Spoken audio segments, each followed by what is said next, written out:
Welcome to Adelaide, Australia, where the concrete canyons frame the wildest race in Formula One.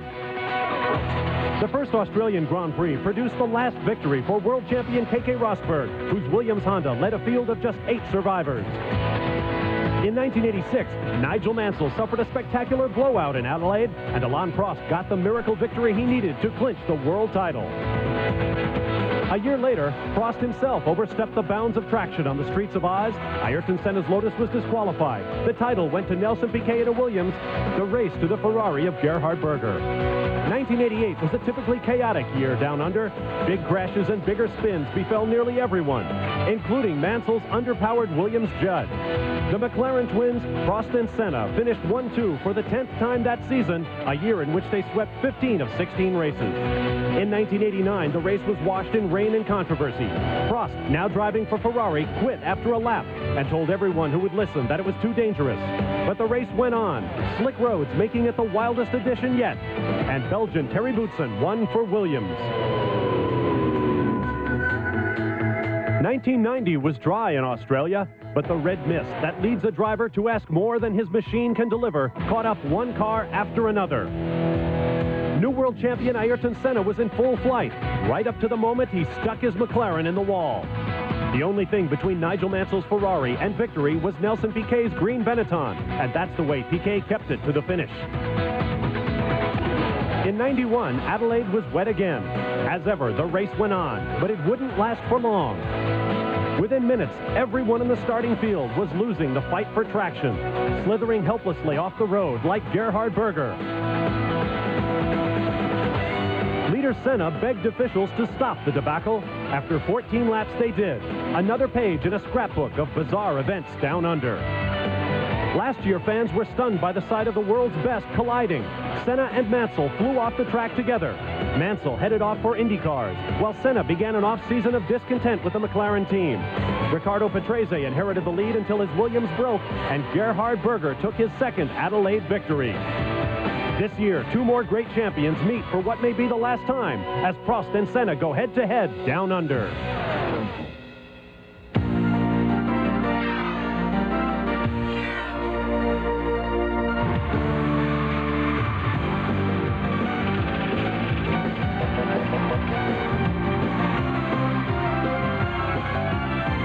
ESPN, the world leader in motorsports coverage, presents Speed World.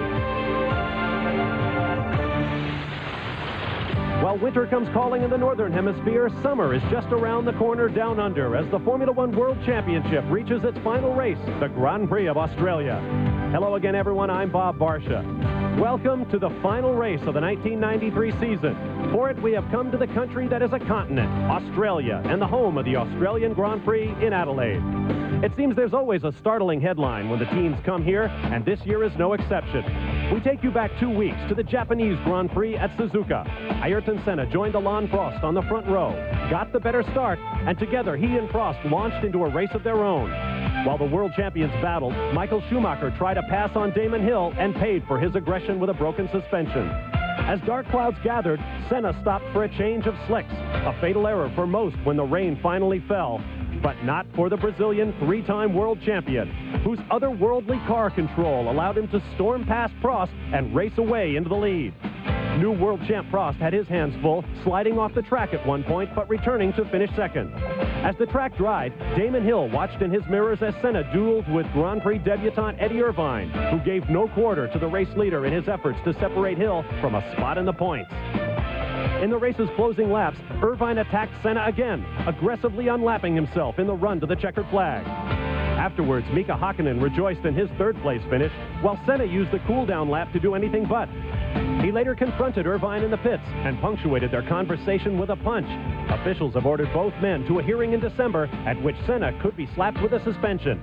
Nevertheless, today marks the end of an era. With more, here's Derek Daly. 1988 saw the debut of what many people consider to be a true super team, with Senna and Prost paired together at McLaren. However, a bitter rivalry soon erupted, and the words of friendship have been few and far between ever since. In '89, with the championship on the line, they blamed each other for this chicane incident. Prost became the champion. The following year, also in Japan, Prost needed to win to try and take the championship, but Senna took him out in this first lap crash. Senna later admitted he did it deliberately, and he was champion. Last week in Japan, Senna was superb, soundly beating Prost and everyone else to the delight of the Japanese Brazilians. But this year, Prost has taken most of the headlines. But for next year, Senna has taken Prost's drive. Today, the two old rivals meet for the last time in a Grand Prix race. We'll be back with more from Australia in just a moment. This ESPN Speed World presentation is brought to you by Volvo. Volvo wants you to drive safely. By Haviland Formula 3 Motor Oil. Add more life to your car. And by Budweiser, the king of beers, who reminds you, friends know when to say when.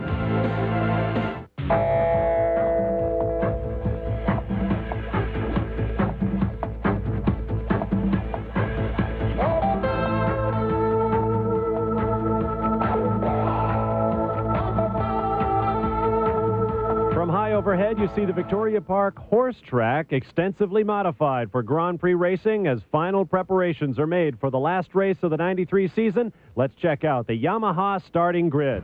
On the pole for the first time this year, breaking a 24-race Williams pole streak, Ayrton Senna of Brazil in his last race for the McLaren Ford team. Next to him, Alain Prost, and the Williams Renault starts his 199th Grand Prix. Row 2 will be Damon Hill in the second Williams, next to Michael Schumacher of Germany in the Benetton Ford with four-wheel steering. On row 3, Mika Hakkinen in the second McLaren, next to the Ferrari of Gerhard Berger, who crashed on Friday. Row 4, Jean Alesi in the second Ferrari, who also had a crash on Saturday, and Martin Brundle in the Ligier. On row 5, Riccardo Patrese in the Benetton Ford, next to the footwork Mugen Honda of Aguri Suzuki of Japan. Row 6 will be Carl Wendlinger and J.J. Leito of the Sauber team, Leito in his final appearance for Sauber. On row 7, Rubens Barrichello of Brazil with the Jordan Hart fighting a case of food poisoning this weekend. Next to him, the Ligier of Mark Blundell of Great Britain. Row 8 will be Andrea De Cesaris in the Tyrrell, next to Pierluigi Martini in the Minardi Ford. Row 9, Derek Warwick of Great Britain, who was out on Friday with a case of bronchitis. Next to him, Ukio Katayama of Japan, who has signed a new contract this weekend. He is in the Tyrrell. On row 10 will be Eddie Irvine at the center of the controversy in Japan 2 weeks ago for Jordan. Next to him, Johnny Herbert of Great Britain in the Lotus Ford. On row 11 will be Eric Comas of France in the LaRousse Lamborghini, next to the Minardi Ford of countryman Jean-Marc Union. Pedro Lamy and Toshio Suzuki of Japan will start on row 12. Here's a look at our conditions at race time. A warm 66 degrees, a light breeze, cloudy, and rain is always a threat here on the streets of Adelaide. A look at the points coming in. Alain Prost, of course, the world champion, but look at the battle for second. Damon Hill trying to hold off Ayrton Senna, just 2 points between them. Now let's take a look at the track here in Adelaide. Derek? Fastest street racing track used by Formula One cars today. One of the most enjoyable weekends of the year, also here in Adelaide. Typically lined by concrete with 2 switchback chicanes. The long back straight, called the Brabham Straight, speeds of 190 miles an hour down to the slowest corner on the racetrack, the prime overtaking spot. Last corner on the track, well, that was where Mansell and Senna crashed last year. Hardly a race goes down here in Adelaide without some kind of controversy. Now, you saw Martin Brundle taking the Ligier to the back of the field, right there between the 2 rows of cars. What a shot he has got at this green light. There is the green flag. We are under starter's orders. Prost on the left, Senna on the right. A chicane coming up. The cars will bunch up. It should be something to watch. Turn up the sound. Last green light of the season. Now we have yellow flags at mid-pack.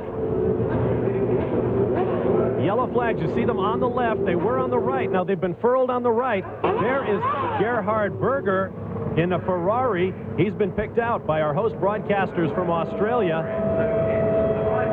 And this is purely a safety measure. If they feel that somebody cannot get off the line here, they will delay the start. Red flag it. You got to come back out, tend to the cars because they overheat so quickly. There's Ukio Katayama's machine. Well, while the crews come out to get everybody reset for the start, let's take a look at the milestones for Alain Prost as he wraps up a 13-year Formula One career, only 12 of them actually racing after he was fired by Ferrari. At Argentina in 1980, driving for McLaren was his Formula One debut. He actually scored points in that race with a 6th place. France in 1981, his first victory for the factory Renault team. 1985, his first championship, when these cars were powered by turbocharged engines with more than 1,000 horsepower. In Portugal in 1987, he surpassed Jackie Stewart's all-time record with his 28th victory. This year at Silverstone for the Grand Prix of Great Britain, his 50th victory. Today, his final Grand Prix. And a shot at his 52nd Formula One win. 199 starts, 33 poles, a shot at that 52nd win today. 4 championships. Only Juan Manuel Fangio of Argentina has more with 5. Total points, 792.5. A victory today would take him over 800. By comparison, Ayrton Senna is the only man close with barely 600 points. Now there's Martin Brundle. He has been pushed to his regular starting position now. We will take 1 lap off the total race distance of 81. They will take another slow formation lap, and then we should have the start. Well, what a stroke of luck for Martin Brundle. They actually canceled that start, so it's not officially a start. Therefore, when they start again, he is allowed back into his original position. There you see Carl Wendlinger being attended to by the Sauber team. We have time for a quick timeout, and we will take it. We'll be back for the delayed green light at the Grand Prix of Australia. Stay with us. Back in Adelaide, Australia, you see the field making its way around on the second formation lap of the Grand Prix of Australia. Ukio Katayama's Tyrrell failed to start at the first attempt, or at least stalled on the grid after the first formation lap. He has now been moved to the back of the starting grid, and we will attempt to get the race underway. A look at the winners during the 1993 season. Alain Prost, the leading winner with 7 victories. Ayrton Senna with 4. Damon Hill with a hat trick. And Michael Schumacher with 1 victory, that coming in Portugal. We may see our 5th winner of the day here in Adelaide. There is Eddie Irvine, the Northern Irishman who was at the center of the big storm with Senna following the Japanese Grand Prix. This weekend, Senna admitted he should not have punched Irvine, but both men will have to talk to the sanctioning body in December, and there may be punishments coming down. All of that, however, is in the future. We are now ready to attempt to start the Grand Prix of Australia. For the second time, we have another yellow flag. There's Katayama in the Tyrrell. Now we have yellows all up and down the left side.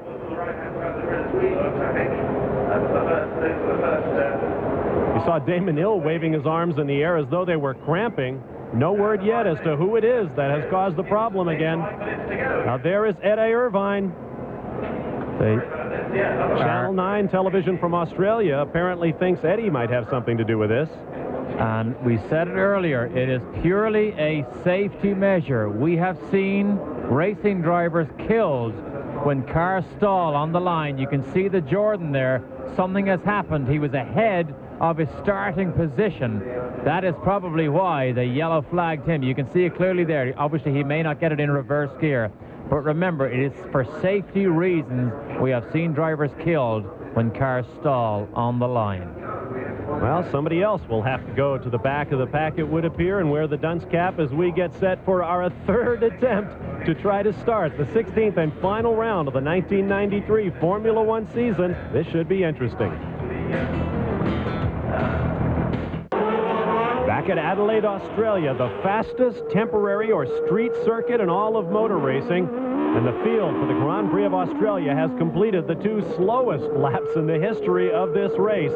We have had 2 aborted starts. The first one when Ukio Katayama's Tyrrell stalled on the grid. The second when Eddie Irvine's Jordan stalled. We have now completed our 3rd formation lap. There is always something going on here in Adelaide. You are riding on board with Michael Schumacher. Here comes the field around to grid positions for the 3rd and hopefully the final time. And Ken Tyrrell was absolutely furious with the stewards because they did not allow Katayama to get his position back on the grid like they did with Martin Brundle. So Eddie Irvine and Katayama are still on the back of this grid. So the grid has been reformed, but on the front row, we now have the green flag. Prost on the left, Senna on the right. Let's see how we do. Red light. Away. To the center of the track they go. Big chicane coming up.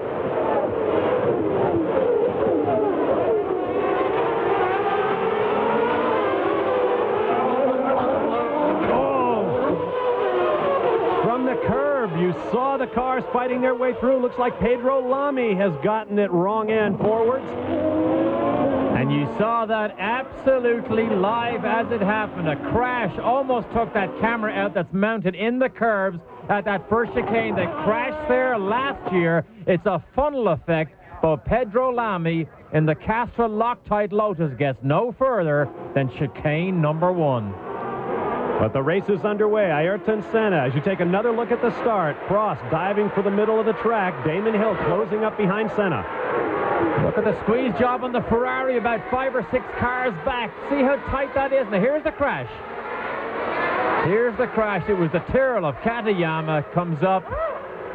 The Lotus looked as if he was minding his own business, and he was actually attacked from the right-hand side. Here it is again, top of your picture. It looks like Lamy had it straightened up. He might have gotten a nudge from Eric Comas going out the bottom of your screen in the LaRousse Lamborghini. Nevertheless, Lamy is our first retirement. Ayrton Senna leads the first lap at racing speeds across the start-finish line. Yellow flags everywhere because they were not able to move Lamy's car clearly. Senna was the fastest man in the morning warm-up. Second fastest was Schumacher.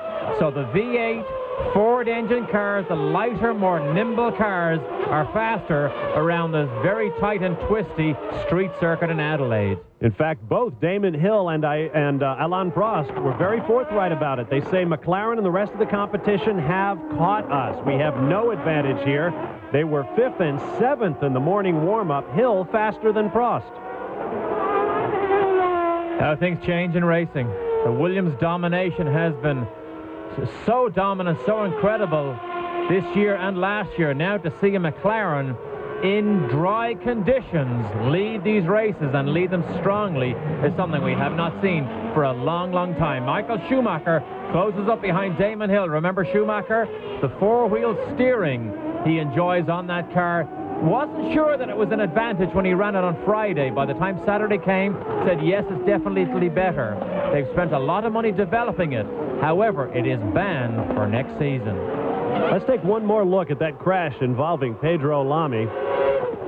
From the curb cam, De Cesaris gets away with it, but Katayama came down the inside on the grass.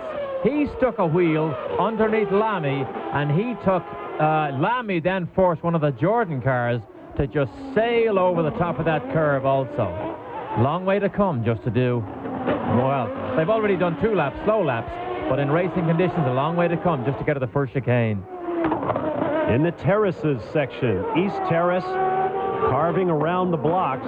These, of course, are workaday streets in Adelaide, Australia. The course was repaved last year to accommodate this race. Sharp right-hander here, very high speed, and then on to De Quetteville Terrace, excuse me, renamed Brabham Straightaway on race weekend. Only place they use 6th gear. Heavy braking all the way down to the slowest corner on the racetrack. In fact, this may be the slowest corner in Formula One, all the way down to 25 miles an hour. On board with Michael Schumacher. Here's the blast down to the last corner where Senna took Mansell out last year. It's a blast down here. Second slowest corner on the racetrack.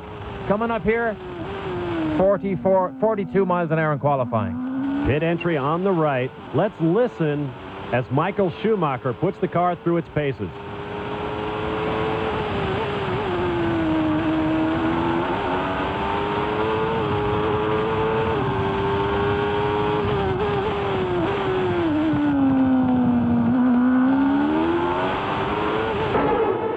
Very hard on transmissions, brakes, and engines. From above, you watch them working the terrace section. Lots of 90-degree corners. Chasing Damon Hill very hard. to overtake a Williams. That Renault V10 horsepower. Look at this. Schumacher under braking goes wide, way out of the racing groove. And look, he loses what? 5 or 6 car lengths to Damon Hill. A fraction of a mistake cost you so much in this day and age. Look at Senna's lead, increasing over Alain Prost, who is driving the spare car. Michael Schumacher, a winner this year at Portugal with those spare barn doors just ahead of the air inlets. Into Victoria Park he goes. We'll be back to Adelaide in just a moment. Back at Adelaide, Australia, just touching 6th gear, RPMs reaching for 15,000, 100% throttle. The Ford Benetton telemetry being used by Australian Channel 9 to provide the world feed of today's Grand Prix of Australia. Entering Victoria Park now. This is a turf horse racing facility, and all that you see in this area, including the racetrack itself, is temporary. The track here in Australia is covered when this race is over, and the facility is returned to a horse race track. All of the buildings, the pits, the control towers, all of the fencing all come down. Out of the park now, onto the surface streets of Adelaide. There is Ayrton Senna, the race leader, working lap number 7. Alain Prost in second place, who says he would love to go out with a victory in his 199th and final Grand Prix appearance, but he says it doesn't matter all that much if he doesn't. Right behind him, the 0 Williams Renault of Damon Hill, just beginning his Grand Prix career at the age of 33. Next year, he will be paired with Ayrton Senna in the Williams Renault team. Senna also 33. He began his Grand Prix career at the age of 23 when Damon Hill says, "I wasn't even thinking of racing cars." Everybody here is on the softer D-compound Goodyear tires. We expect pit stops between lap 30 to 35. We do expect stops. Goodyear actually brought another softer compound here for evaluation purposes. Nobody's allowed to use that in the race. They are all on the softest compound D that Goodyear would allow them to run. There's a look at Mika Hakkinen in his 32nd Grand Prix appearance. He has accomplished so much in that little space of time. On the other hand, Damon Hill has driven about half as many races and won 3. Mika Hakkinen has not won. Mika was disappointed with his qualifying position, only qualified 5th. Simply said, he drove too hard, tried too hard to try and match the pace of Ayrton Senna, who has been quicker than him all weekend here, faster in relative terms than Senna has been with Mika Hakkinen for the last couple of races. So Mika Hakkinen trying way too hard, and sometimes it does slow you down. Look at him drive up over the curbs in the McLaren. There's Pierluigi Martini of Italy in the Minardi. He's obviously lost the fire. You can see the double rear wings on the Martini, fashioned by the Footwork team. In fact, the Williams team and Ferrari tried the double rear wings here in practice, but for the race, they think they need that extra speed down this long 185-mile-an-hour back straight. Looks like Martini made the pit entrance. Meanwhile, the race goes on. Minardi not sure who their drivers will be next year. They say Fittipaldi, Christian Fittipaldi, will be in the fold as you look at Michael Schumacher. But Fittipaldi says no, he's discussing options with several teams. Martini wants to discuss a drive with Minardi for next year. But right now, those 2 seats are basically open for 94. Gerhard Berger, you mentioned earlier a big crash here Friday. Mika Hakkinen is chasing him. Through the chicane goes Hakkinen. Pedro Lami's car now well out of the way. Hakkinen, of course, another driver who does not know who his teammate will be next year. Lots of rumors flying around here. McLaren may go for a young star, may go. They've been testing some of the bright up-and-coming stars of Formula 3. Patrese has been mentioned because of his vast experience, because they feel the team maybe needs some experience. So Patrese hopeful he may get in there. Also, Blondell is out of Ligier. He's been a past test driver for McLaren. He is hoping and praying he gets the phone call from Ron Dennis. Riding along with Mika Hakkinen on the Brabham Straight. Lots of talk in Adelaide this weekend. Speaking of Brabham, Sir Jack Brabham, a 3-time world champion, could be back in Formula 1 next year. He is hunting sponsors to join with the new Simtech racing team, for whom his son David will drive next year. The car, designed by 27-year-old design whiz Nick Wirth, may be powered by a Ford engine, and it is a very unique design. The front suspension parts are raised up to get them out of the airflow. It should be a very unique design, and we look forward to seeing it next year. Alain Prost, as you saw, has taken fast lap as Mika Hakkinen makes his way around in 6th place. There's Ayrton Senna, the race leader. This McLaren has been developed quite well as this season has gone on. One of the biggest things that they found made this car more stable was the power brakes. Senna said it's physically easier to drive, and he does believe it makes his car faster. That was one of the options that Mika Hakkinen spent most of the season developing, and now, of course, they use it all the time. You saw the top 6, ending with Hakkinen. Behind him, Alesi, Brundle, Suzuki, Wendlinger, Leto, Patrese, Blundell, Johnny Herbert, Derek Warwick, Andrea De Cesaris, Rubens Barrichello, Eric Comas, Eddie Irvine, Ukio Katayama, Jean-Marc Gagnon, and Toshio Suzuki. At this point, Pierluigi Martini is still in the pits. And his problem is, in fact, gearbox. We don't know yet whether it's terminal, but gearbox is the reason that has slowed him considerably at the moment. Alain Prost, winding up his Grand Prix career. What more can you say about the professor? 12 years of hard racing, an extraordinary number of achievements, 4 world championships. Said coming into the weekend that he is 5 or 10% uncertain, you might say, whether he will actually stay out of Formula One. We'll talk a little bit more about that when we return to the streets of Adelaide, Australia. Located between the Gulf of St. Vincent and the Mount Lofty Range in South Australia, Adelaide is the 4th largest city in the country, behind Sydney, Melbourne, and Brisbane. Of course, the entirety of Australia takes 17 million people, about the size of the city of New York, and scatters them over an area of some 3 million square miles, about the size of the continental United States. There is Ayrton Senna. A moment ago, you saw the Jordan of Eddie Irvine in the pits. And we'll show you why he's there in just a moment as you take a look at the top 6, the men in the points-paying positions here after 12 laps at the Grand Prix of Australia. You see the time run thus far and the intervals to those following race leader Ayrton Senna of Brazil. Senna having it all his way in his final race for the McLaren team after 6 seasons. Now let's take a look at what happened to Eddie Irvine, with whom Senna had his contretemps in Japan 2 weeks ago. Watch the bottom of your screen. This is the same place that Ayrton Senna crashed a couple of years ago, exactly the same tire wall, but Eddie Irvine luckily kept that Jordan Hart running. Selected reverse, did get back to the pit lane, but it wasn't a simple tire change. There, in fact, was something else broken on the car that we couldn't see from here. The basic massive understeer.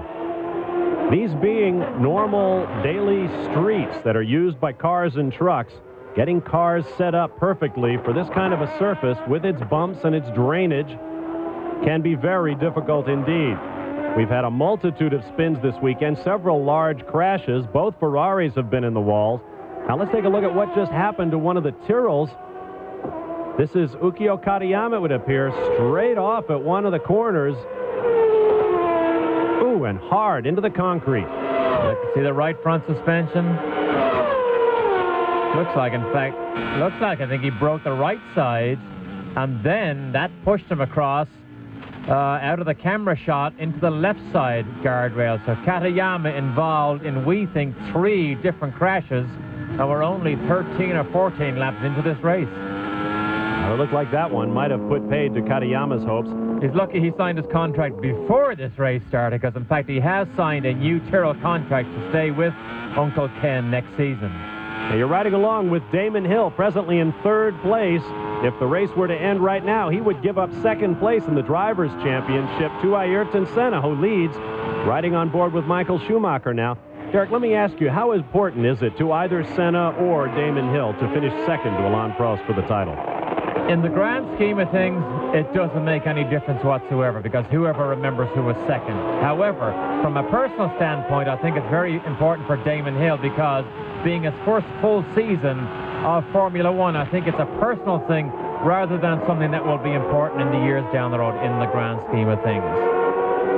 And now, Michael. Here's something else, Bob. Look how long it has taken Schumacher to make up for that one slight mistake that he made on lap 5. It's taken him almost 7 or 8 laps to claw his way back up to Damon Hill again. Michael Schumacher's thumb comes off that blue button on the steering wheel that changes the aerodynamic profile of the car. One of the things that will disappear next year because all these electronic gizmos that in effect help the driver perform his duties, and Schumacher's the first man into the pit lane.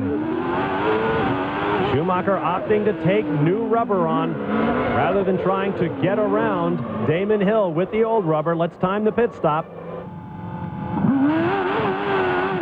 Good quick stop. Look at that. To my mind, one of the scariest times in Grand Prix racing when these cars come down the pit lane at over 100 miles an hour with literally hundreds of people standing around watching what goes on, and very, very few people ever get injured. Well, the focus of the danger next year, since you mentioned next year's rules, will be that teams will be refueling in Formula One. And all of that chaos in the pits will go on while teams are pumping volatile fuel into the race cars. I wonder how many will elect to actually refuel, because they say it will be gravity-fed, non-pressurized. That means it will take a long time to put fuel into these cars, certainly more than that 4.8 seconds we just saw there.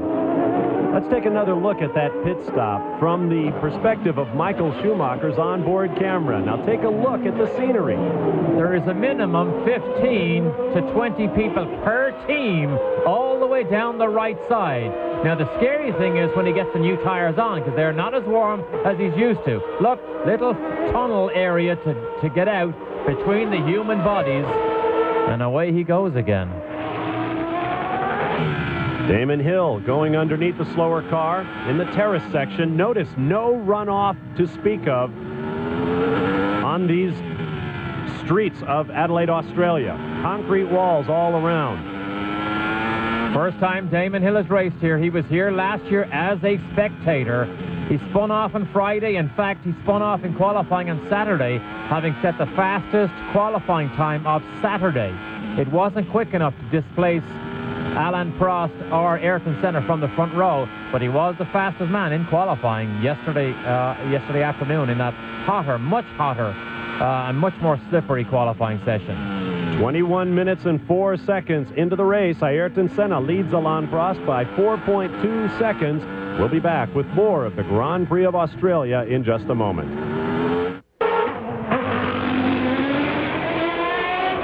Back in Adelaide, Australia, Alain Prost running second in the Grand Prix of Australia gets around the slower car of Andrea De Cesaris, who spent the weekend fighting an ear infection that has affected his balance, which I'm sure pit wags would say is very difficult to notice in the way Andrea De Cesaris drives. Certainly, he offered no problem there for Prost. There is race leader Ayrton Senna, who started a few moments ago with a 3+ second lead over Alain Prost. It is now well under that, getting down to 2 seconds as Prost closes in. The master of saving tires is Alain Prost. We have seen that many times. So as this race unfolds, that is what we will watch. Now, interestingly enough, the fastest lap of the race at this point has been set by Michael Schumacher. Oh, Michael Schumacher. We just put the death spell on him. This is not the fastest lap of the race. Obviously, problems for Michael Schumacher, who pitted for tires, came out and set fast lap, and something has obviously gone terminally wrong. And that is a shame, because what he tried to do, look at the smoke coming out of the left, that looks like the left wheel. What he tried to do, he had caught Damon Hill. He thought he was faster, so instead of staying behind Damon and not able to make the pass, he was first into the pits, got the fresh tire, set fastest lap of the race. That was going to be his ticket to a rostrum finish. And now it is all up in smoke. Since his victory in Portugal, Michael Schumacher has not had an easy run of it. An accident in Japan and now a car failure here in Australia. Race leader Ayrton Senna comes flashing by in the red and white of the McLaren, and here comes Alain Prost in the blue, yellow, and white Williams-Renault. Lots of controversy this weekend between Senna, particularly with Senna over the Irvine problem, and Alain Prost. Prost said he would like to finish his career on a happy note with Ayrton Senna. Senna has been invited, let's say, to become friends with Prost. He's unwilling to do it. He wants to stay that cold, distance from Alain Prost. He said, maybe after the race, I might consider doing something. The rivalry continues. However, Prost is going to back out and wants no more of it. Prost has said 80% of his decision to stop Formula One was made because of the politics of the sport. Saw that radar gun just above the braking marker on the Dequetteville Terrace / Brabham Straight. Here is Gerhard Berger hard at work in the Ferrari. Now, Ferrari is one of the few teams in Formula One that has their driver lineup for 1994 in place. Taking a look at the teams, Williams, of course, will have Ayrton Senna and Damon Hill. McLaren has Mika Hakkinen, and who knows in the second car. Benetton will have Michael Schumacher, but an empty seat next to him. Ferrari with Alesi and Berger. Sauber will have Wendlinger and Heinz-Harald Frentzen of Germany.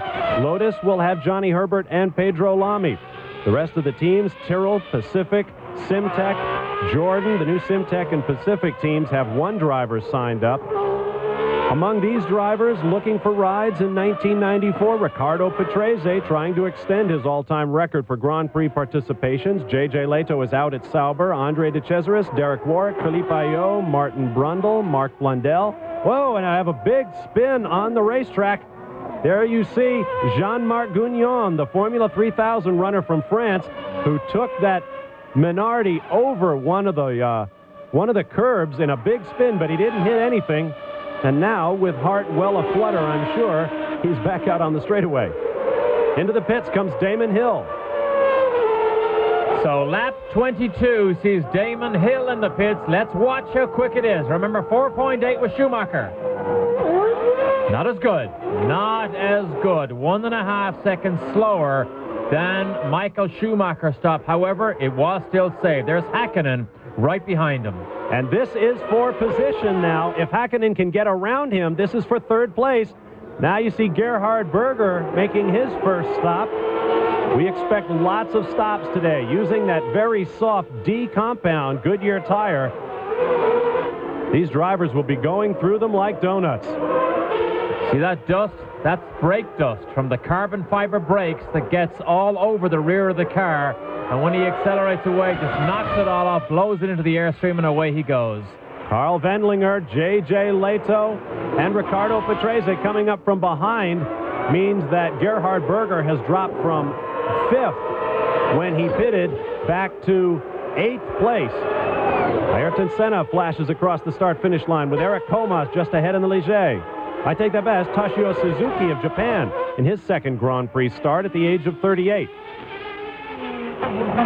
Senna got infuriated with some of the members of the media during interviews this weekend because they tried to push him to make a statement about the Eddie Irvine problem in Suzuka. He tried to avoid it. He wouldn't talk about it. He stayed quietly to himself. Eventually, he said there was no justification for what he did.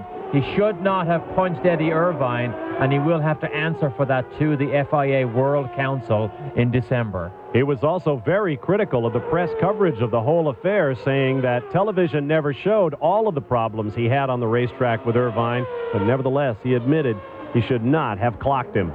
We'll be back with more from Adelaide, Australia in just a moment. Stay with us. Back in Adelaide, race leader Ayrton Senna making a stop for tires, a pretty quick one at 5.3 seconds. Meanwhile, Mika Hakkinen has gotten around Damon Hill and into third place.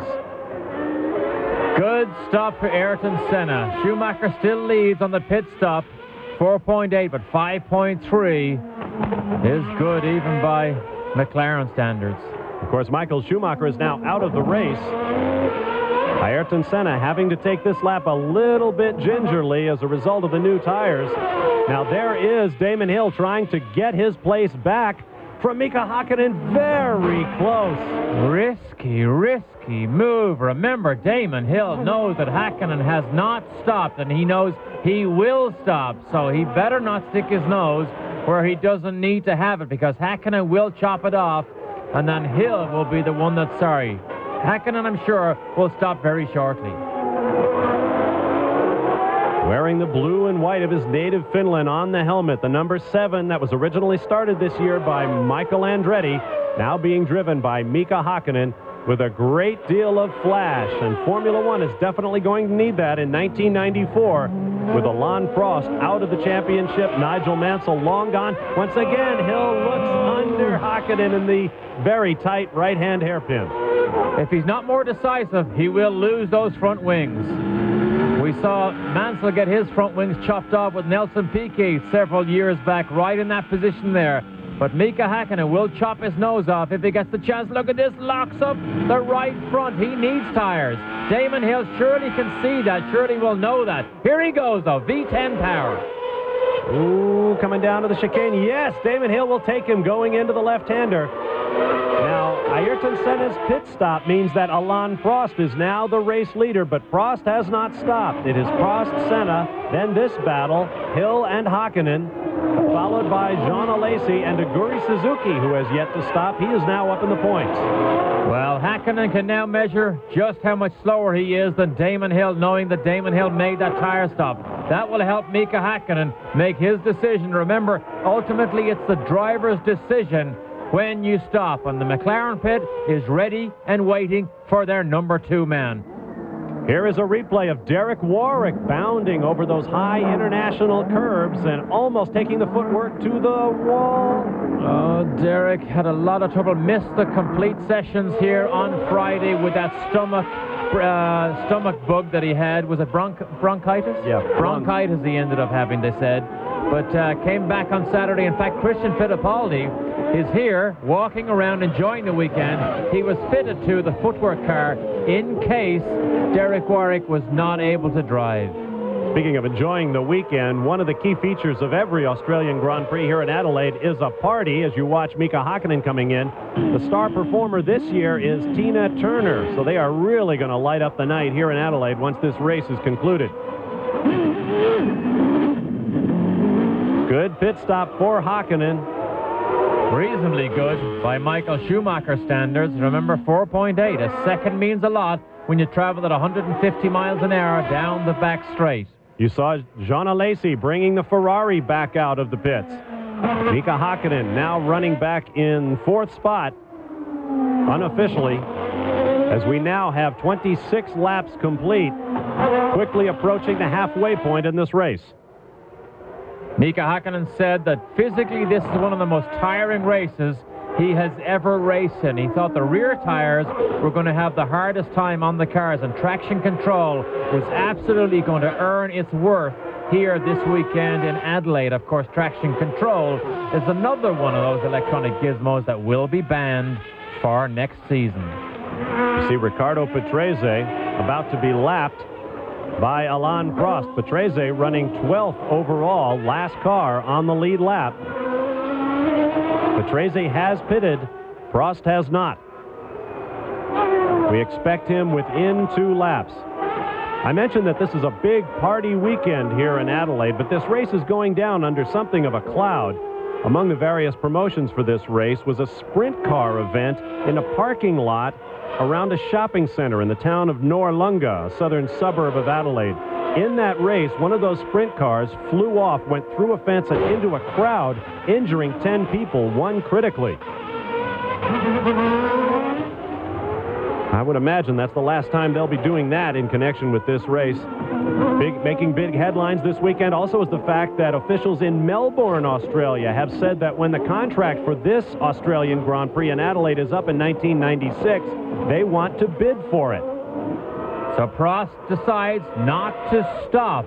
They're ready in the Williams pit for Alain Prost to take that number 2 car into the pit lane. He decides it's not time yet. But remember, Senna is on new tires. That will be Prost's gauge. If Senna begins to run away, then Prost will be forced to stop. Surely, with Patrese either holding him up or realizing he's not able to get by Patrese, that's going to make him decide he needs to get back to the pit lane. Right now, Senna trails Alain Prost by 7.5 seconds. Damon Hill runs 26 seconds behind the leader. We'll be back in just a moment. Back in Adelaide, Australia, Alain Prost, the race leader, is in the pits. In the McLaren pit, Mika Hakkinen is stopped, and they are working on the left rear of the car. A long stop for the Williams crew. Alain Prost has not had good pit stops, generally speaking, this year. And you could see the rear jackman was not able to get that manual jack under the rear wing on the first try. In fact, he made 3 attempts before he got it right. And remember, they couldn't take the wheels off until the car was actually up in the air. That's probably what cost that precious 2 seconds. The race leader is now Ayrton Senna. And as you can see, out of sight on the short vista available to Alain Prost at this point. We'll see when they get on to Dequetteville Terrace whether Alain Prost is within sight of the leader. This is Rundle Road, one of the main shopping thoroughfares in Adelaide. Whoops, here is Hakkinen. Will he come back out of the pits? Slowly, very slowly, on the way back in again. So he is having all sorts of trouble here. The right rear was what they worked on, and then now it's the left rear. Something very, very serious with Hakkinen. The engine is still running, however. Big problems now for Hakkinen.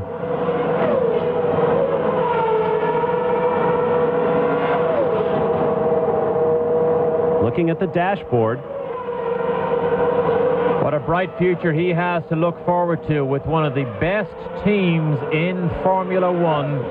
They believe he is a potential star of the future. Miles and miles and miles of testing under his belt, away from the public eye. And then he came out in Portugal, and he was a big star, although he did have a crash. And while Hakkinen sits, let's take another look at Alain Prost's pit stop. Watch the man with the rear jack.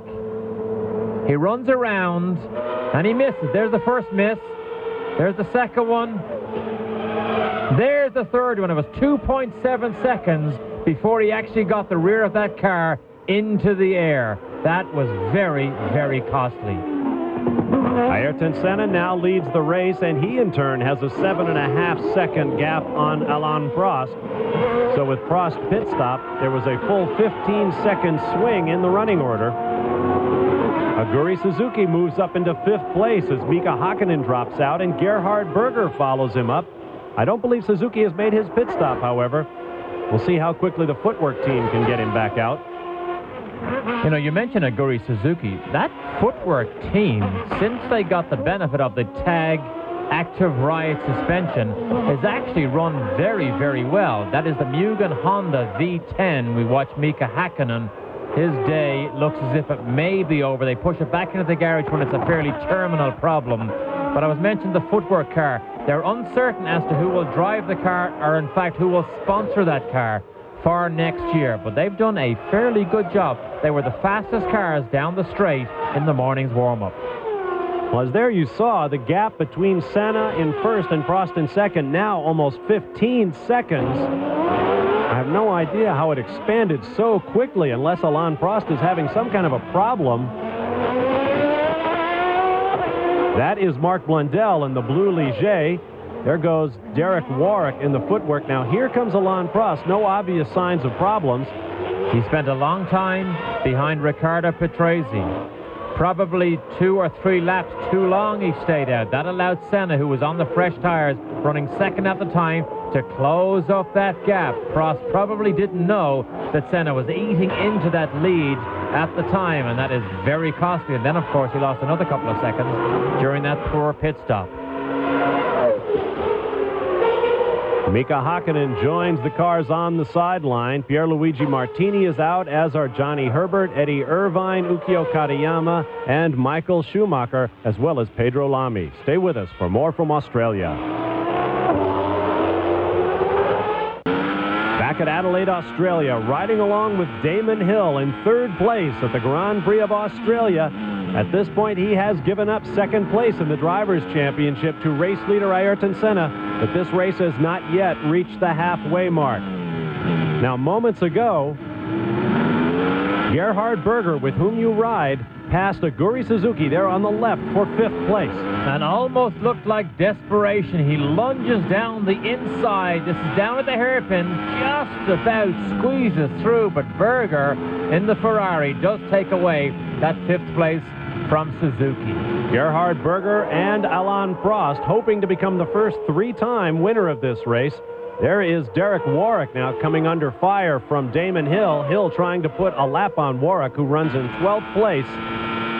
Here we go, inside with Damon Hill, two V10 engines. That footwork car was very fast in the morning warm-up, but you can see Warwick, I think, backed out of it and let Damon Hill go away. That is the way for an experienced driver to get out of the throttle a little bit early, let the faster car through, and not lose too much time yourself.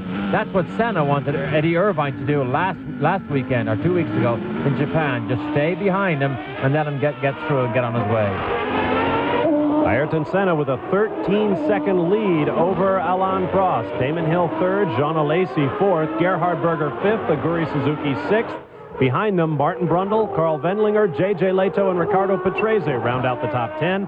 Mark Blundell, Derek Warwick, Rubens Barrichello, Eric Comas, Andrea De Cesaris, Jean-Marc Gounon, Toshio Suzuki. 17 cars remain of the 24 starters. That's J.J. Leto now that Senna is moving up to put a lap on. Leto's had a good weekend, actually. Been right on the pace here with his teammate. Wendlinger waves his arm at Senna, moves out of the way, lets him through. J.J. Leto, of course, will not be in that seat next year. Rumor has it he may go to Jordan or he may go to Tyrrell. We won't know for a while yet. Look at Prost down the inside of Blundell. There's Damon Hill right behind him. Damon Hill closing up on his teammate for second place. Hill with nothing to lose at this point. If Alain Prost truly is retiring, there are no team orders in effect here today, we can assume.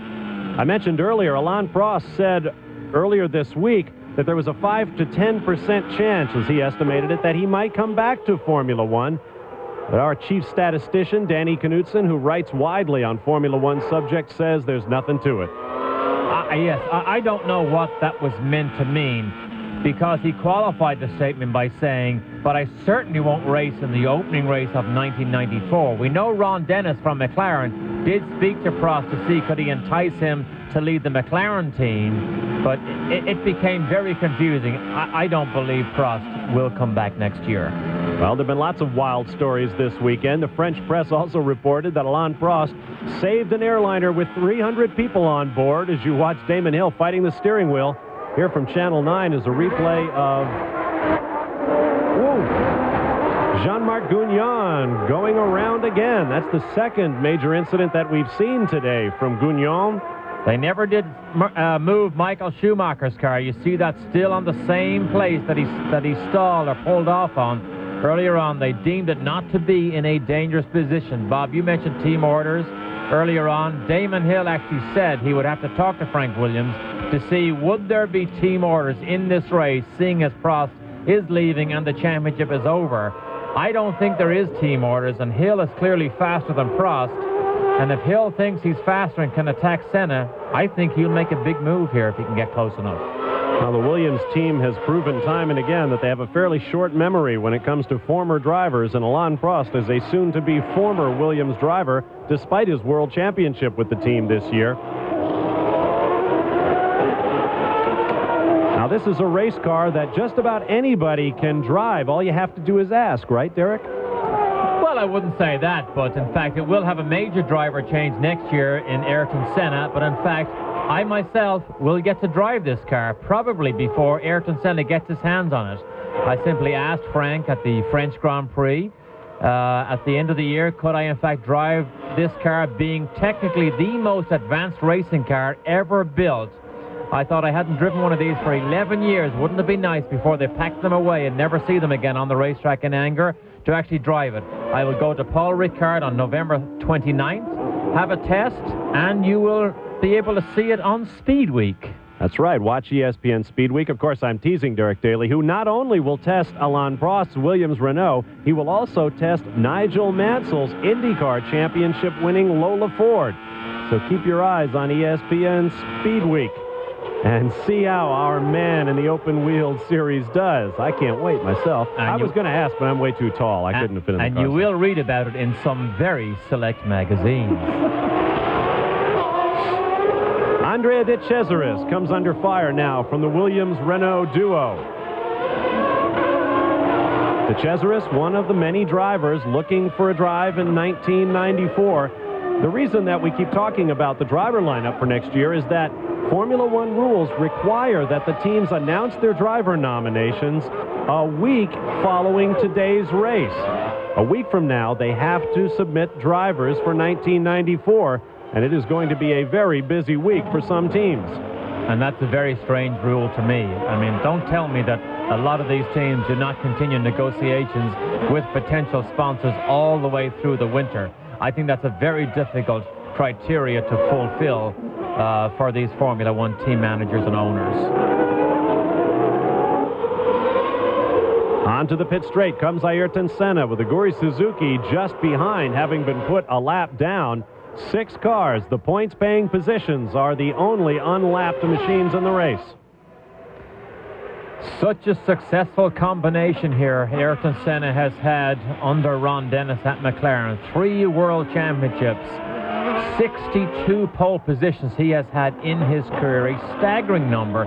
The amazing thing is, though, Alain Prost has had so many more fastest laps in the race than Ayrton Senna, when Senna is considered the most gifted and fastest driver in Formula One. Toshio Suzuki in the yellow and blue LaRousse, being passed by Alain Prost. Damon Hill will follow. The thing that struck me about Senna's pole for this race, it is the first for a Ford Cosworth engine since Keke Rosberg took the pole for the Grand Prix of Brazil back in 1983. Back at the Grand Prix of Australia, Damon Hill pits from 3rd place for new rubber, hopefully his last stop of the race, but it comes just past the halfway mark, and that raises lots of questions as he checks back in. As Hill makes his way around, let's check in with our Suzuki motorcycle race recap. The race leader is Ayrton Senna by 12 seconds from Alain Prost. He has led 40 laps total.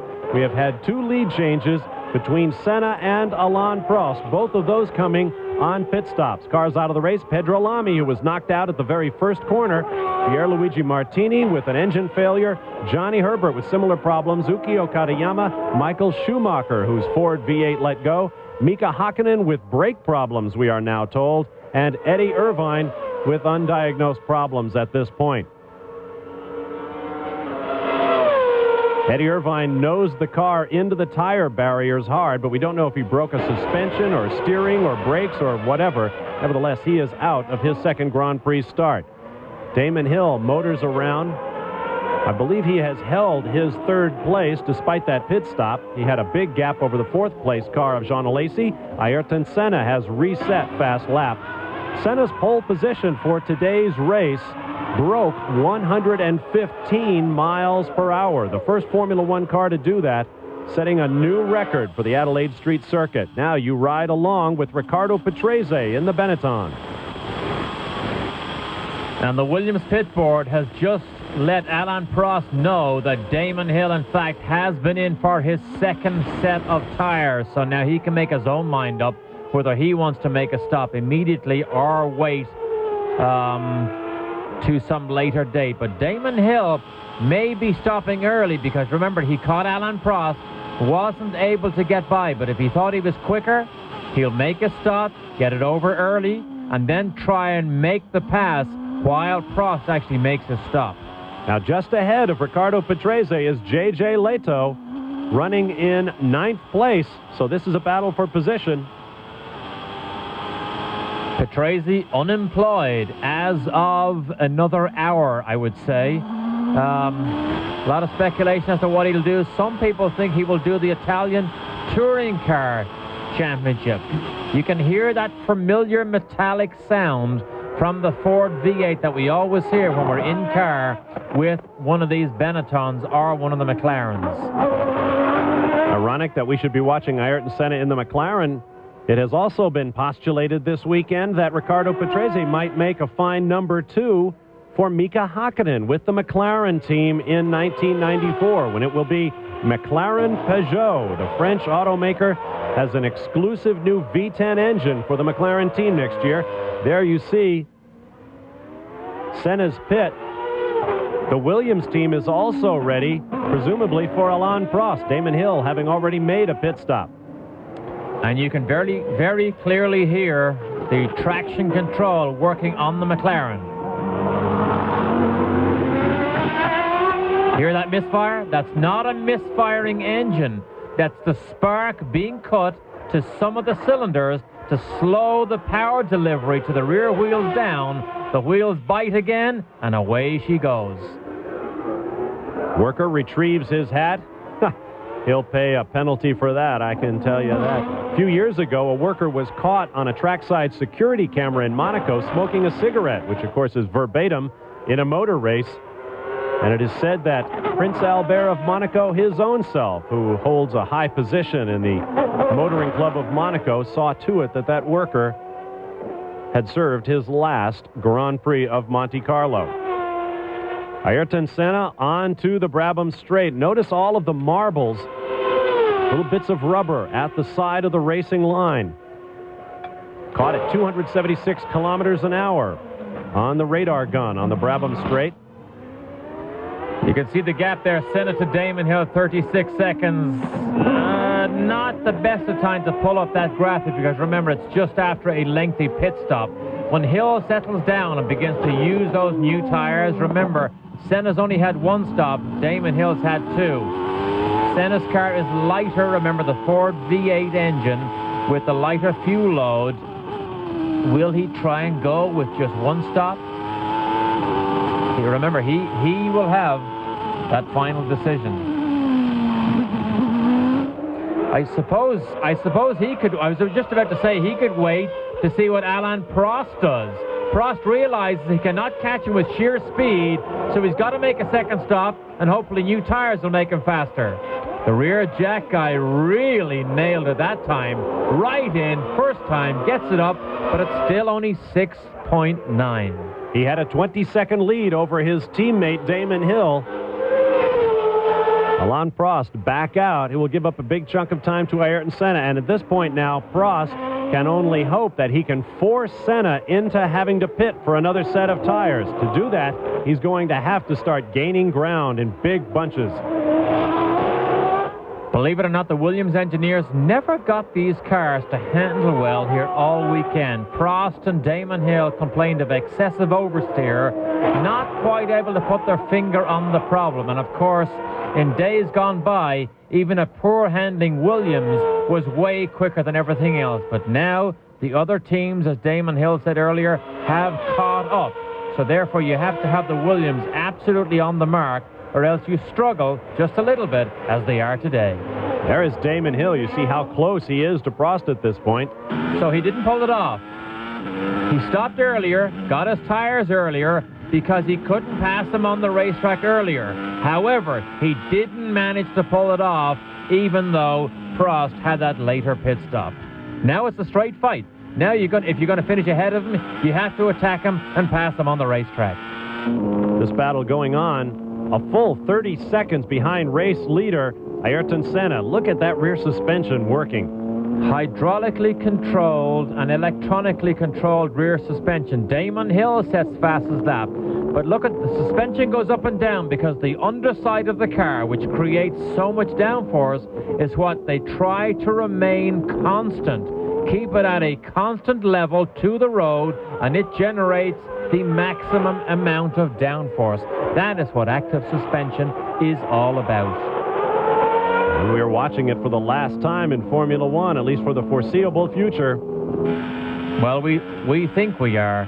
It will take a fleet of very intelligent lawyers to write rules watertight enough to stop these multi-million-dollar designers from actually finding a way around the regulations. History shows they normally find a way around it and make these just as fast. Ayrton Senna leads. More from Australia in just a moment. It's probably no more popular memory, symbol, if you will, of Australia than the koala bear. There's a happy family shot on a local game preserve. I don't know why producers never use shot where the talents are smiling. The koalas were smiling. Riding aboard Damon Hill's, Williams Renault as they rocket past Alain Prost at the top of your screen. Damon Hill just behind him, running second and third. J.J. Leito got a lesson in Portugal from the organizers when they black flagged him for a short interview because he held up the leader. He held up Alain Prost here because Damon Hill did eat into that lead. Then Leito moved aside, let both cars by. But Damon Hill actually is the fastest man on the racetrack at the moment. Equaled Michael Schumacher's lap record set last year at a 1:16.078. He is in a challenging position, about to challenge Alain Prost for that second place. Look at this under braking. Closes right up behind him. Brake discs glowing red, thousands of degrees Fahrenheit in temperature. Past the grandstands of this temporary circuit. Once again, keep in mind, all of that you saw in that wide picture there, the grandstands, the hospitality suites, the garages, the pits, everything comes down after this race is over, and Victoria Park becomes a horse racing facility once again, a turf course.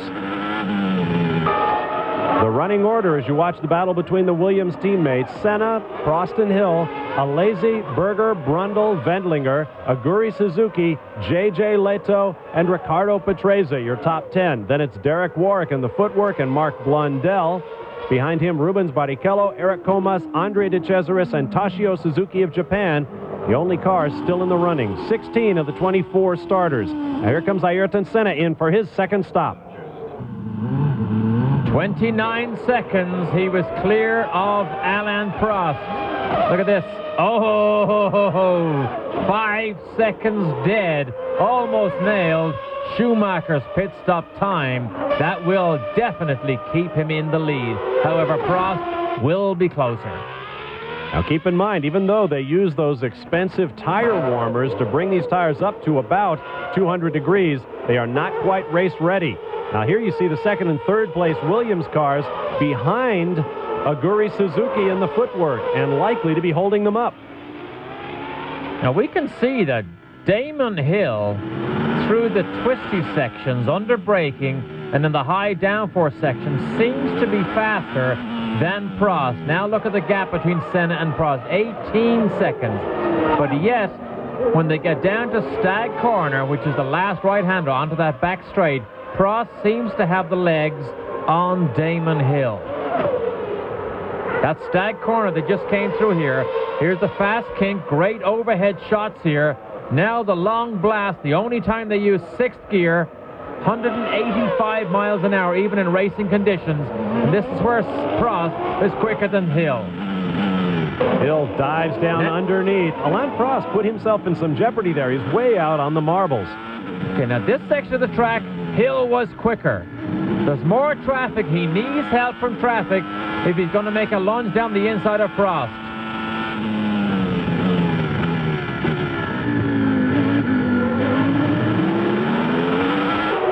800 Renault horsepower propelling them through traffic. Prost goes around the Tyrrell of Andre De Cesaris, and Hill slips through as well. Very easy to forget that Damon Hill is in his first full season of Grand Prix racing. I mean, literally a raw novice plucked from obscurity by Frank Williams, and to think that he won 3 Grand Prix races and could finish second in the World Championship, to me, is a remarkable feat. There you see the Williams team has won twice in Australia, both at the hands of Alain Prost. Damon Hill is racing this course for the first time. He set foot on it for the first time last Thursday, drove a race car on it on Friday, and here he is contending for second place in the World Championship. Now, if Senna wins, and he's leading quite comfortably and controlling the pace now, if Senna does manage to win this race, it's over. He will take second place in the championship, which to Senna doesn't make any difference in the world.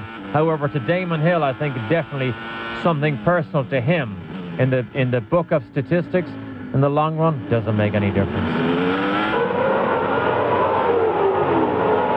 Damon Hill, the first son of a Formula One world champion of the modern era to win a Grand Prix, and he won 3 on the trot, as he likes to say. Of the modern era was the key phrase. Absolutely. I took a sound beating from many of our viewers. Yes. After announcing him as the first son of a Grand Prix winner to claim his own Grand Prix victory. Of course, Grand Prix racing goes back to the turn of the century. Records can be somewhat incomplete and spotty at times. But taking the Formula One era since 1950, Damon Hill is, in fact, the first son of a Grand Prix winner since 1950, the Formula One era, the World Championship era, if you will, to win a Grand Prix. There's the Ilmor V10 being passed by the Renault V10. Mercedes-Benz are now part owners of the Ilmor Engine Company. And what does that mean? Well, one of the things it means is that Mercedes-Benz are officially back in Grand Prix racing, but also the Penske Ilmor Indy engines for next year will carry the Mercedes-Benz star on their rocker covers. Or valve covers, depending which side of the Atlantic Ocean you come from. Oh! J.J. Leto flies over the curbing. Did we almost see a backflip or what from J.J. Leto? Got it wrong on the turn-in, hit the inside curb, and then it was almost another Patrese and Fittipaldi type accident all over again. The only spot on the racetrack where he had enough room to land on his wheels without clouding something very, very solid. You see him go way up in the air, come down on a second curb, tearing big chunks off the car, and then he spins to a stop against the wall. If he was doing 15 miles an hour more, that car, I think, would have done a complete backflip. Whoa. We'll take a deep breath as the battle between the Williams-Renault teammates continues for second place. Prost against Hill. Ayrton Senna, 18 seconds up the road. Another look. This is a scary moment for J.J. Leto. Watch what happens here. Out of control as of now. This is a launching ramp. Watch how high he gets. That is a scary moment for Leto. I honestly believe 15 miles an hour more, which is almost any other place on the racetrack, that would have been a backflip and something very, very serious and dangerous. As it is, J.J. Leto is out of the race, leaving us 15 cars still at it. There is Ayrton Senna in his last race for the McLaren team. After 6 years of achievement, including 3 world championships, he took his 62nd career pole in record time for this Grand Prix of Australia, seeking his second victory since 1985 here on the streets of Adelaide. He closes up on his former McLaren teammate, Gerhard Berger, himself a 2-time winner of this race. Berger still troubled by that elbow problem he had earlier in the season. He had an infection. The wound never closed. He's still bothered by it. He does have to go back and have some more surgery on that. Said he hasn't had a holiday this year yet, but he doesn't really want to move away and go on holiday. He said he wants to start testing immediately with the passive Ferrari to try and get this team further down the road to competitiveness for next season. In fact, Gerhard Berger is falling apart. During the 2-week break between Japan and Australia, he split a tooth somehow and made several visits to the dentist to get that repaired. Must have been knocking coconuts out of the trees in Tahiti or something with his face. He lets his former teammate, the race leader, Ayrton Senna, through. Certainly Gerhard Berger doesn't want to get punched after the race the way Eddie Irvine was. In fact, Gerhard Berger was asked about that whole incident. Berger said, well, I can tell you something that none of you knew before this. Ayrton Senna took boxing lessons in the off-season and was just waiting for an opportunity to let somebody have it. This is a great fight here. Damon Hill and Alain Prost. Prost would like to win. He'll be happy with second. Damon Hill can prove a point here, because he has been criticized that in racing conditions he is not decisive enough sometimes. He could wipe that criticism away in one fell swoop here if he can pull one off over Alain Prost. Lots of oil on the front of Damon Hill's car and on his visor. There you see 17 laps remaining, 62 complete. This race was scheduled to go 81 laps. The first two were done at basically a walking pace as they struggled to get the entire field of 24 underway. It took 2 restarts to get us started. Great shot here. Great shot here. Look at the front wing. Hardly moves, but look at that front suspension. Up and down, up and down. Designed to keep that front wing and the rest of the car at the optimum downforce settings. That means the optimum ride height. Notice the lower wishbones, that V-shaped appendage attached to the lower part of the wheel. On the new Simtech Formula One car that we'll see in 1994, that lower wishbone is raised up. Both of the wishbones attach on the upper portion of the wheel in order to get them both up out of the airstream under the car. It was originally designed by its mentor, Nick Wirth, to be a cantilever suspension, one solid wishbone, if you will, at the top of the wheel, but that was ruled ineligible under the new specifications for 1994, so it will have 2 wishbones, both very high on the side pod. Damon Hill resets fast lap, a new record, breaking 1:16. While we're on the subject of 1994, we should mention that the proposed schedule is now out. South Africa officially off. We should open in March with Argentina and Brazil, although the Argentina race we learned this weekend may be in some financial difficulty before it ever happens. If it does, it will be a street circuit in Buenos Aires.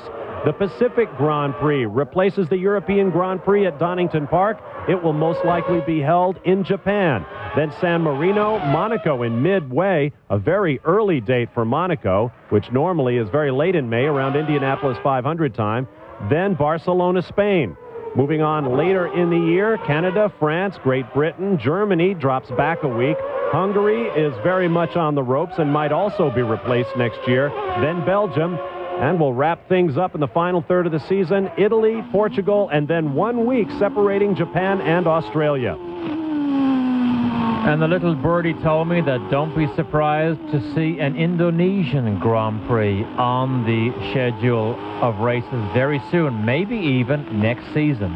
Just outside of Jakarta, Indonesia, a racetrack has been built, and it is hosting saloon car races, what we would call stock cars, as they try to convince Formula One officials to bring a race there. We also understand that the Gulf nation of Qatar has signed a contract for a race in 1996 at a $30 million motorsports facility to be built in the desert. Race leader Ayrton Senna going around the LaRousse teammates, but the fastest lap of the race now being pummeled by Damon Hill, still shown in third position behind his teammate Alain Prost.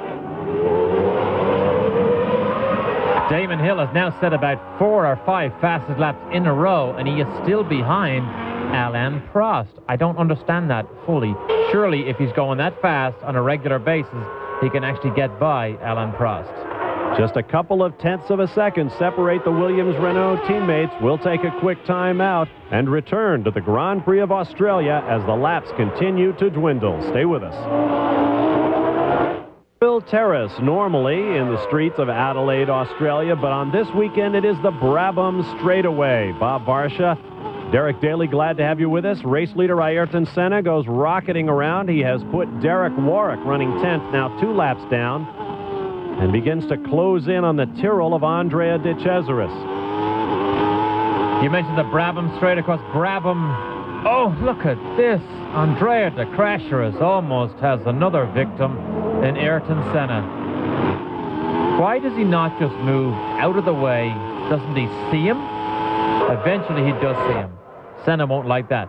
But I mentioned Brabham, one of the most famous names in racing, particularly here in Australia. You may be interested to know that Jack Brabham went to the company's registrar in England and realized that the Brabham Formula One team had not kept up officially the company name Brabham. Jack went and registered it, so he now says the only way Brabham will be back in Formula One is if he brings the name back.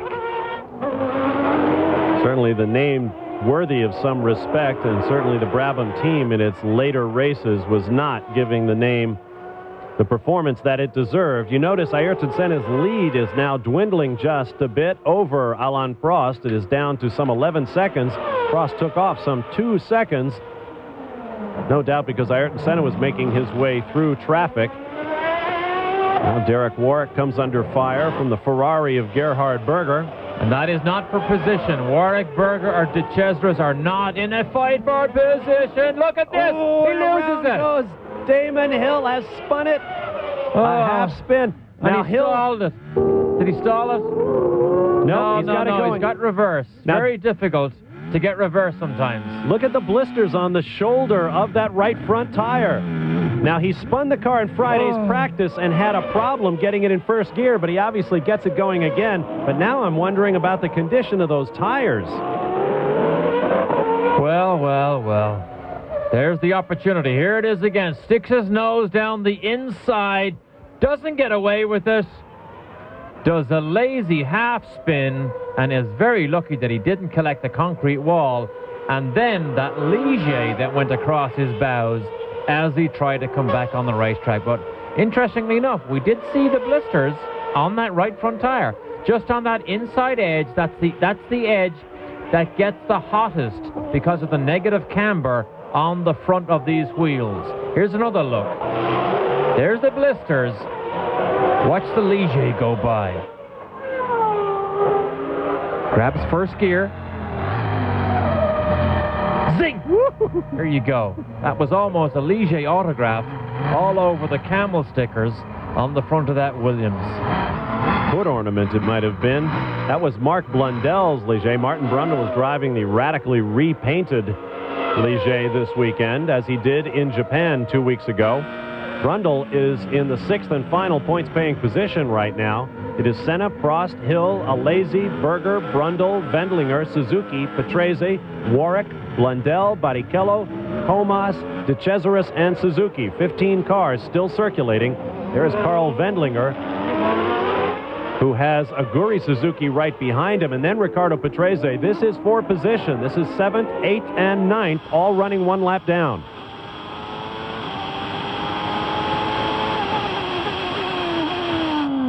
Hear that familiar metallic Ford V8 engine noise. Always sounded as something was broken. Never was.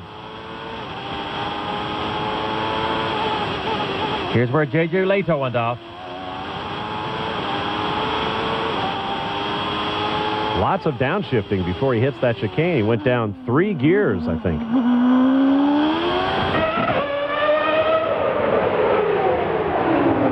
Now there's Alain Prost, who suddenly is relieved of the pressure Damon Hill was putting on him. Hill had a big gap back to Jean Alesi in 4th, however, so Hill retains 3rd spot.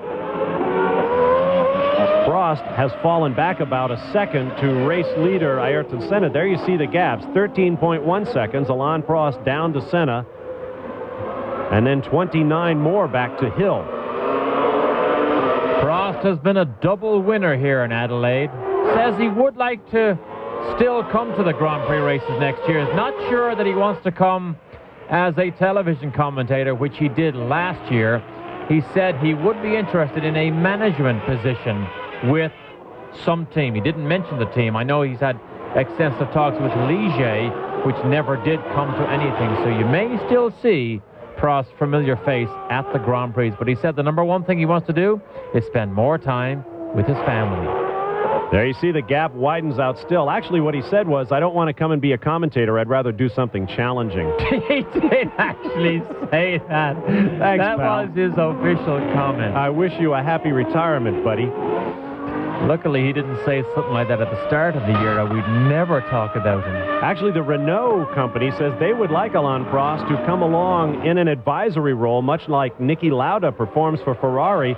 This weekend, we've learned that Niki Lauda is being paid $3 million this year for that advisory role. If I were Prost, I believe I'd take it. 8 laps remaining. Oh, I think consultants to teams are definitely worth $3 million. Who have you been consulting with lately? You realize Senna will make history again? The last race in Japan, 103 Grand Prix wins, equaled the number set by Ferrari. He will now become, he has the opportunity to make McLaren the all-time winner in Grand Prix racing as we know it today. After the race, Ayrton Senna addressed the press, and he was asked to assess his role and how much taking McLaren into a tie with Ferrari meant to him. Here's his response. It's a great record that the team has achieved, and I am very happy that I have contributed a little bit for that. At the same time that Mika has done extremely well, and for the team to be first and third here, it's a tremendous result. And I think it's a very good start for him and a very good way to finish for me. Well, Ayrton Senna seeks his 41st Grand Prix win and seeks to set McLaren above Ferrari in the all-time standings. Great battle going on here, and we'll be back to it in just a moment. Tonight on the season premiere of ESPN Sunday Night NFL, a couple of teams with lots to prove. The Indianapolis Colts behind quarterback Jeff George and the Washington Redskins behind Mark Rypien trying to recapture Super Bowl glory. It's the Colts and the Redskins tonight on ESPN Sunday Night NFL, 8 p.m. Eastern Time, 5 p.m. Pacific. Bob Barsha, Derek Daly. We are watching the Grand Prix of Australia as Damon Hill, running in third place, comes up behind one of the LaRousse cars and just ahead the footwork of Derek Warwick. That is Eric Comas just ahead, I believe, running in the 12 spot. Derek Warwick in the 11 hole. This is down through the East Terrace. This is one of the left-right flick chicanes down to Stag Corner. Now the blast down the long back straight. We have the little kink first. Damon Hill pulls out, can't get by. That's the Lamborghini V12 in the LaRousse car. And here we go. The only time they use sixth gear. One time per lap. There. 4 laps remaining as Damon Hill takes it around. Ooh, Derek Warwick almost had a LaRousse stuffed under his right side wheels as the cars rocket back into Victoria Park.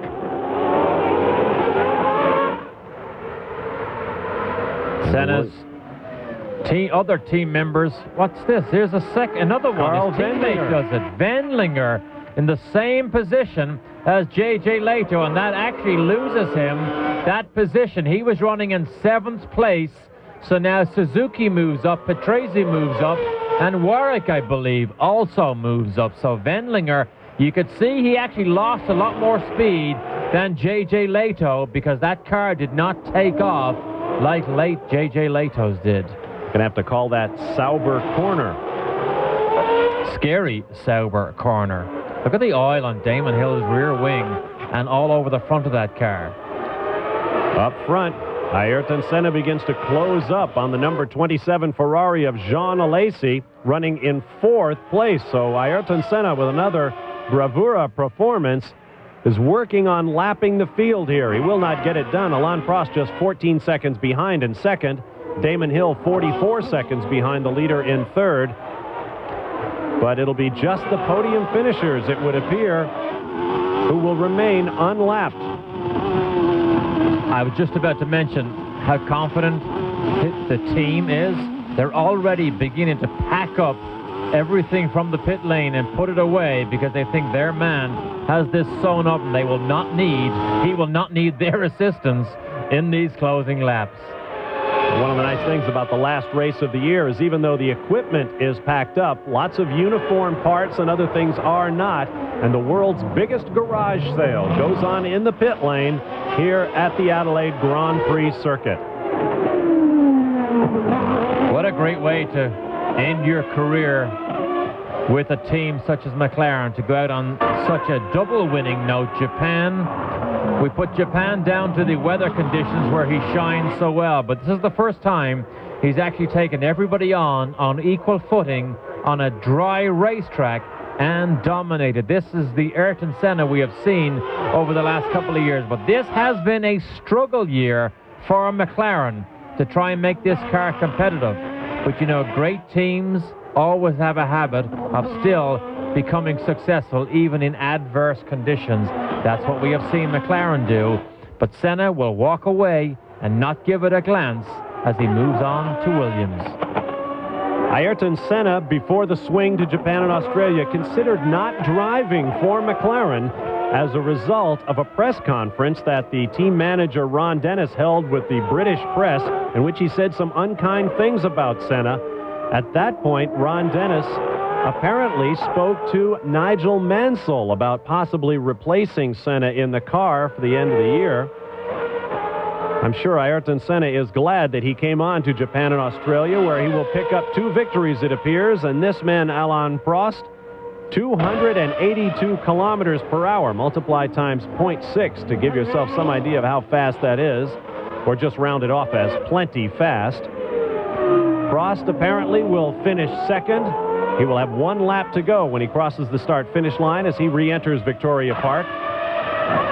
And a glorious career Alain Prost has had. He won't quite make 800 points, but believe it or not, if he finishes second and gets 6 points, he will score 798.5 points total in a glorious career. 13 poles out of 15 races this year, 7 wins. How could Ferrari have fired this man back in 1991? A glorious career from Alain Prost. That man, Ayrton Senna, ranked along with Prost as the best Grand Prix drivers of their generation, perhaps among the best all-time, well, certainly among the best all-time. Ayrton Senna has accumulated just over 600 points. I believe he will finish the day, should he win the race, with about 612. 614, I am corrected by our statisticians. Alain Prost has nearly 800. And to give you an idea, another idea, or more emphasis, how dominant these two people have been in Formula One. They both drove for McLaren, remember. Between the two of them, they had 65 Grand Prix race wins. And look at Senna, waves to his crew as he takes the checkered flag once again.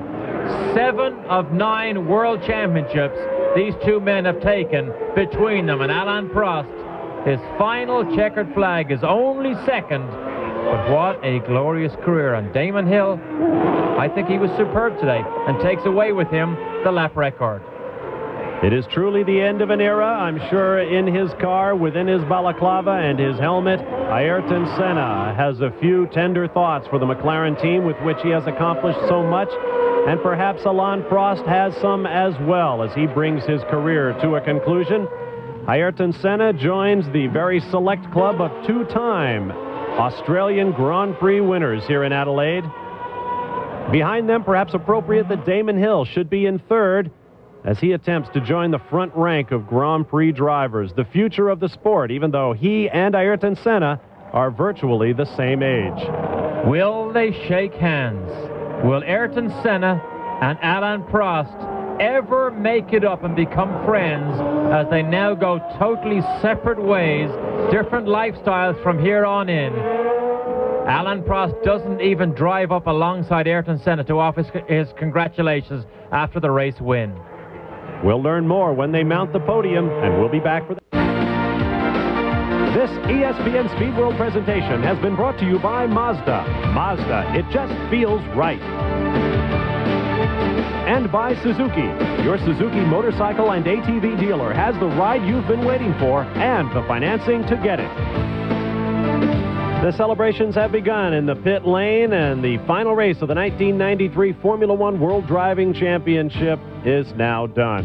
Here's a look at the final results of the Grand Prix of Australia. Ayrton Senna with his 5th win of the year, 41st of his career, and makes McLaren the all-time winningest constructors in Formula One history. Alain Prost finishes second, followed by teammate Damon Hill, Jean Alesi and Gerhard Berger in their Ferraris, and Martin Brundle.